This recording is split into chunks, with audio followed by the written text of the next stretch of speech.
মানে ব্যস্ত সময় পার করছেন হিন্দু সম্প্রদায়ের শিল্পীরা। তবে এবার প্রতিমা ঘিরে তৈরি হয়েছে ব্যাপক বিতর্ক। পশ্চিমবঙ্গের শিল্পী অসীম পাল তৈরি করেছেন দুটি বিশেষ প্রতিমা, একটি বাংলাদেশের অন্তর্বর্তীকালীন সরকার প্রধান ও নোবেল জয়ী প্রফেসর মোহাম্মদ ইউনূসের মুখাবয়ব নিয়ে এবং অন্যটি যুক্তরাষ্ট্রের প্রেসিডেন্ট ডোনাল্ড ট্রাম্পের আদলে। দুজনকে উপস্থাপন করা হয়েছে অসুর রূপে।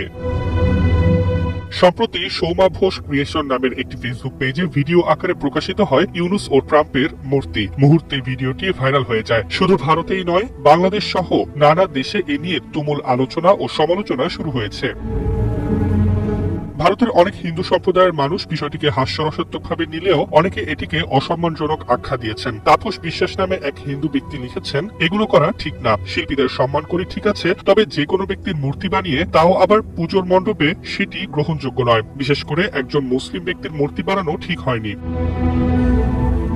একইভাবে জয় আচার্য নামে আরেকজন লিখেছেন, আমরা আসলে মায়ের আরাধনার জন্য পুজো করছি নাকি মানুষকে বিনোদন দিচ্ছি সেটা বুঝতে পারছি না। নিজের ধর্মকে যখন আমরা সম্মান দিতে পারছি না, তখন অন্য ধর্মের মানুষ কটাক্ষ করবেই। দীপঙ্কর দাস নামে আরেকজন আরো কঠোর ভাষায় প্রতিক্রিয়া জানিয়ে লিখেছেন, এই ধরনের কাজ কখনোই ঠিক না, এর জন্য ধিক্কার জানাই।